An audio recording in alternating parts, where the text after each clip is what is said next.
morning. My name is Susan Gerhard. Today is Wednesday, May 18th, 2016, and we welcome you to Village in Motion.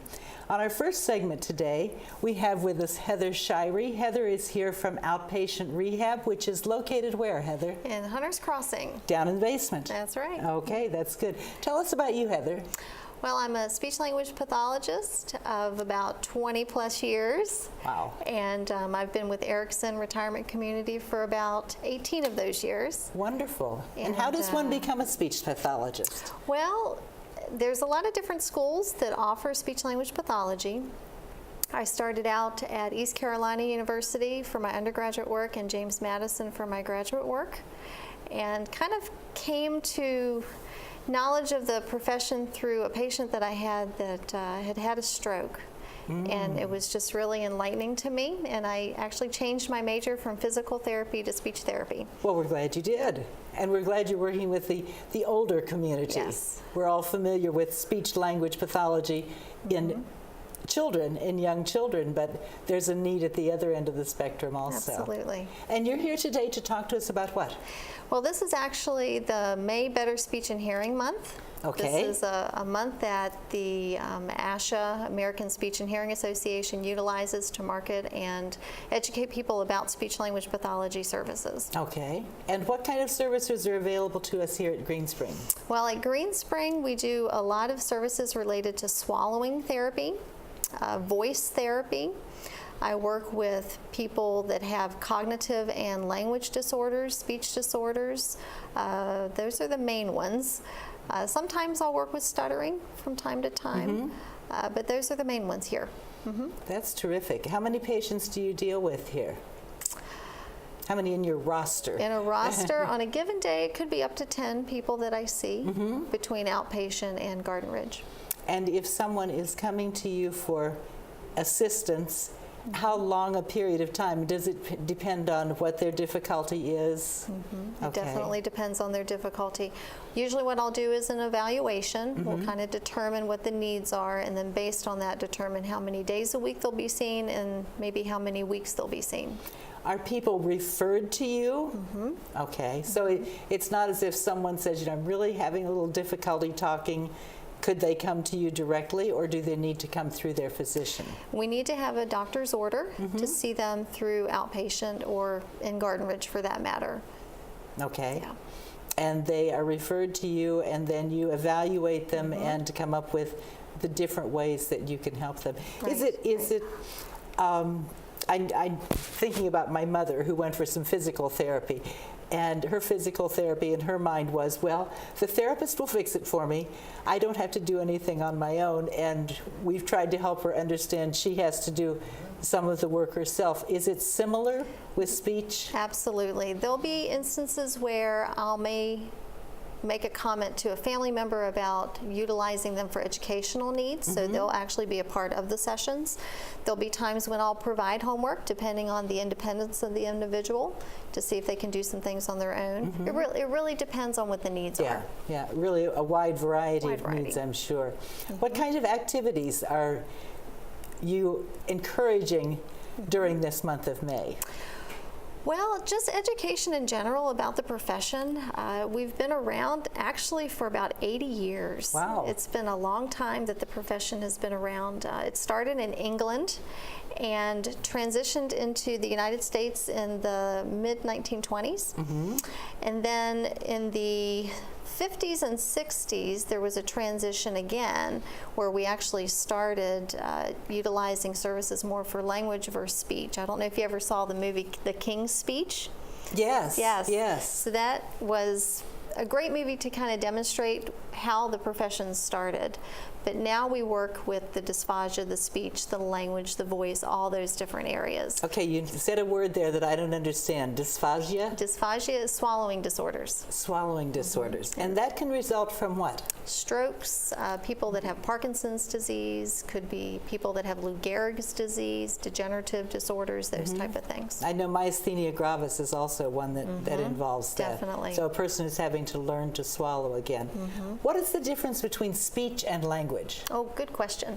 Speech relates more to how you produce your sounds.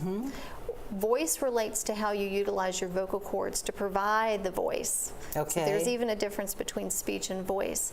Language relates more to your ability to express yourself with words. To put the words together Put the words in a together sentence. in a sentence, and then receptive language as well, and being able to read and understand what people are telling you. So we really have 4 different areas there. So we started with speech, and that's the ability to produce the sound. Produce the sound. And then once you've produced the sound, voice is, tell me again? The voice is using the vocal cords to actually produce the sound. Speech is more the oral production of the voice coming out. Okay.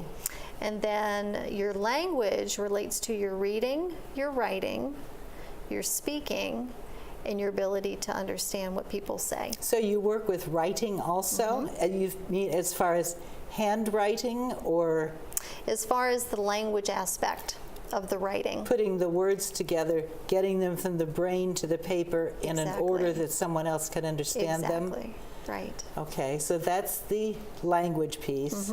And the 4th one, I've already forgotten, I'm sorry. Being able to listen and understand what people say. It's Okay. the auditory comprehension. Okay. So someone could be having difficulty. We all run into people like that every day. Do you understand what I'm saying? So Another aspect too is the oral rehab that ties a lot into the auditory comprehension. and what is that? That's for people that have had a diagnosed hearing loss, that are maybe utilizing speech strategies such as environmental changes to help them with communication, or lip reading to help them with understanding. That's another aspect that we focus in on. Tell us about the environmental changes. That could be something like in a dining area where there's a lot of tables, you want to make sure that you sit closer to a wall And why is that? so that the sound can reverberate off the wall to help Okay. you with your hearing. Okay. Or making sure that you're in a quiet environment when you're communicating in your apartment, and not having the television on or having the radio on when you're trying to communicate with somebody with a hearing loss. I read something the other day about when you were talking about the wall being behind you, and I wasn't fully understanding of it, so I want to ask you. It said that the person should sit, it would be better to sit on a couch where there was something to absorb the sound, and to sit near draperies, like if you had a couch against draperies. Is that for the person who is trying to hear, or for the person who is speaking? For the person who's trying to hear. Okay. Because you want to absorb as much of the background noise as possible so that you're just getting the sound waves of the voice. Okay. Yeah.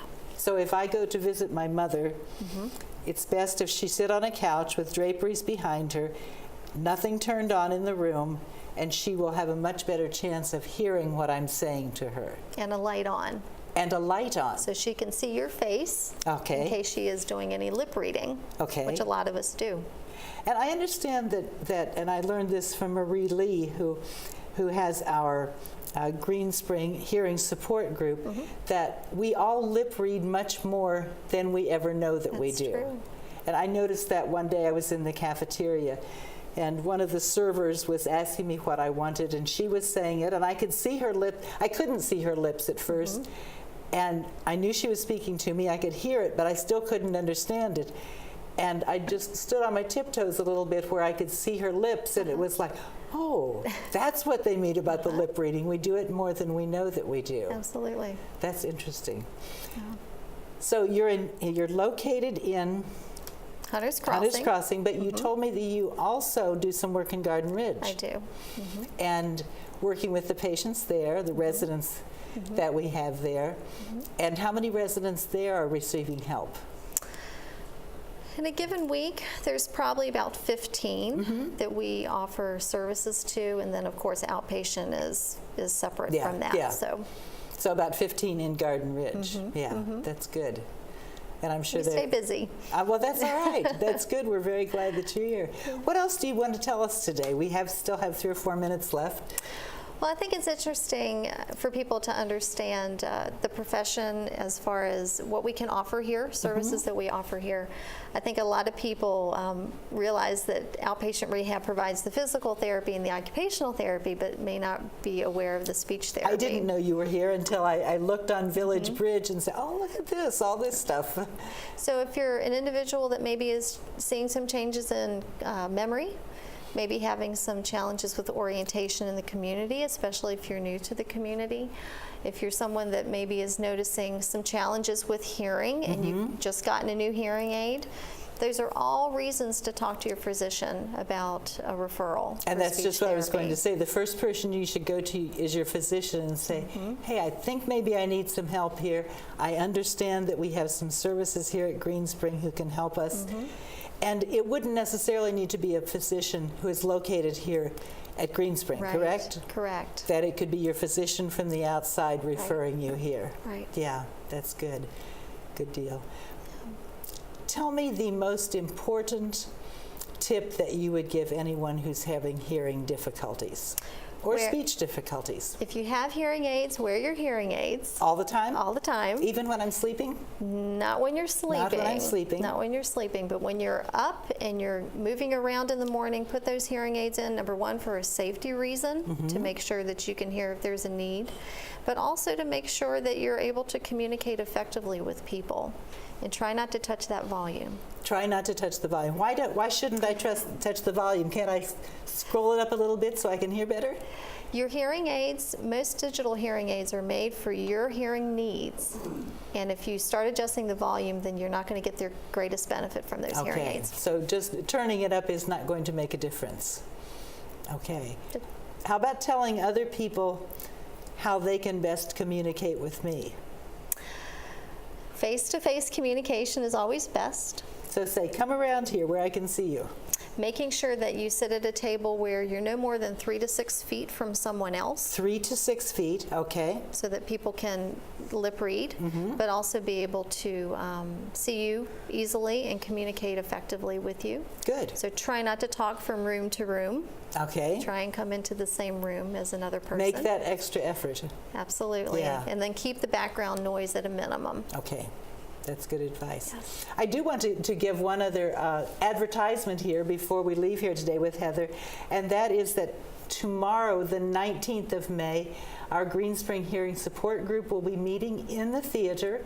Another good program presented by Marie Lee and perhaps a guest that she brings in. Any of you who have any kind of a hearing difficulty of any kind, or in my case, I go to listen because my mother has a great deal of hearing difficulty, to learn more about what can be done and what are some of the good tips that will help the person who's having difficulty hearing. Heather, thank you for coming to visit us today. Thanks for having me. And thanks for the education. I've learned You're a lot. welcome. Okay, take care. Thanks again. And we'll be back in just a moment.